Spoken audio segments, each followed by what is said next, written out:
श्री गणेशाय नमः। माघ मास महात्म वासा। सारे संसार के कर्ता श्री भगवान विष्णु, देवी सरस्वती तथा श्री गुरु जी के चरण कमलों में नमस्कार करती हूँ। मैं इस माघ मास महात्म वासा की रचना करती हूँ। एक समय श्री सूत जी अपने गुरु श्री व्यास जी से कहा कि गुरु जी कृपया करके आप मुझसे माघ मास का महात्म कहिए, क्योंकि मैं आपका शिष्य हूँ।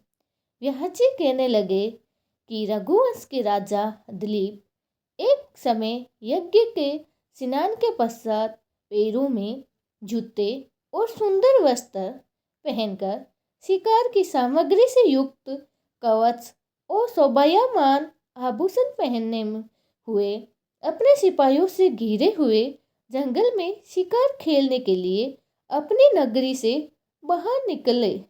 उनके सिपाही जंगल में शिकार के लिए व्याघ्र, सिंह और जंतुओं की तलाश में इधर उधर फिरने लगे। उस वन में वनस्थलीय अत्यंत सौभाग्य को प्राप्त हो रही थी।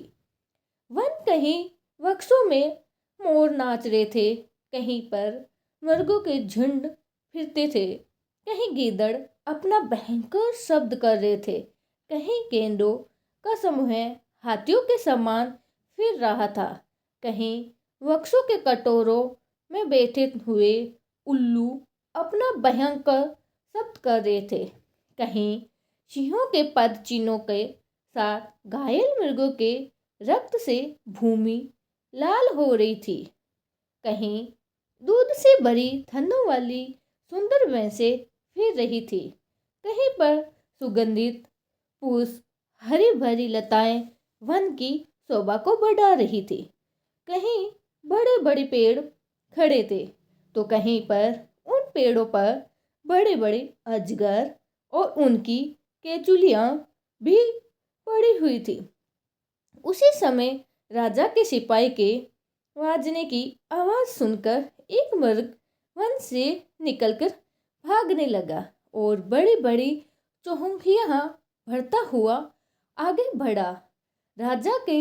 राजा ने उसके पीछे पीछे अपना घोड़ा दौड़ाया, परंतु मृग पूरी शक्ति से भागने लगा। मृग कांटेदार वृक्षों के एक जंगल में घुसा और राजा ने भी उसके पीछे वन में प्रवेश किया, परंतु दूर जाके मृग राजा की दृष्टि से ओझल होकर कहीं निकल गया।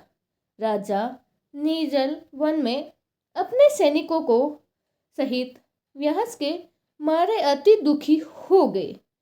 दोपहर के समय अधिक मार्ग पर चलने से सैनिक थक गए और घोड़े रुक गए। कुछ देर बाद राजा एक बड़ा भारी सुंदर सरोवर देखा, जिनके किनारे पर घने वृक्ष थे। इसका जल सज्जनों के हृदय के समान सजल और पवित्र था। सरोवर का जल लहरों से बड़ा सुंदर लगता था। जल अनेक प्रकार के जल जंतु, मछलियाँ आदि स्वानंदता के से इधर उधर फिर रही थी। दुष्टों के समान निर्दयी चित्त वाले मगरमच्छ भी थे।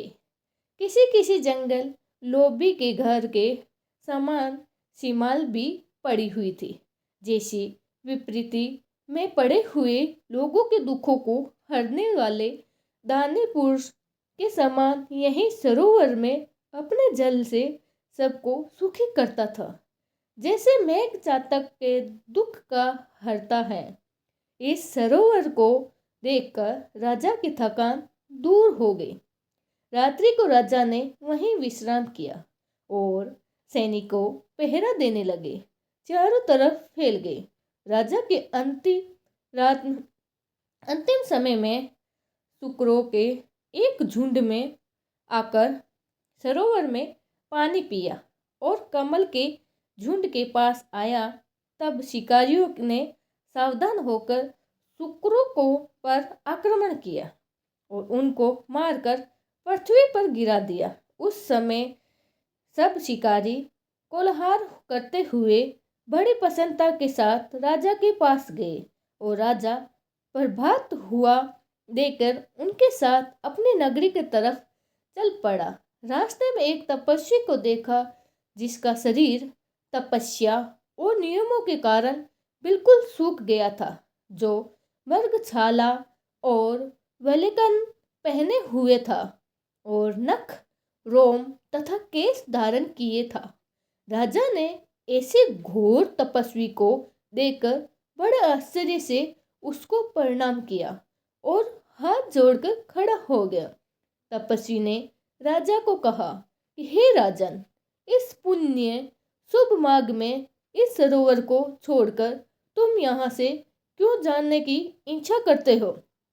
तब राजा ने कहने लगा कि महाजन, मैं तो माघ मास में स्नान के फल को कुछ भी नहीं जानता। कृपया करके आप विस्तार पूर्वक मुझे बतलाइए। माघ मासम महात्म आज का पहला अध्याय यहीं विश्राम लेता है। राधे राधे, नारायण नारायण।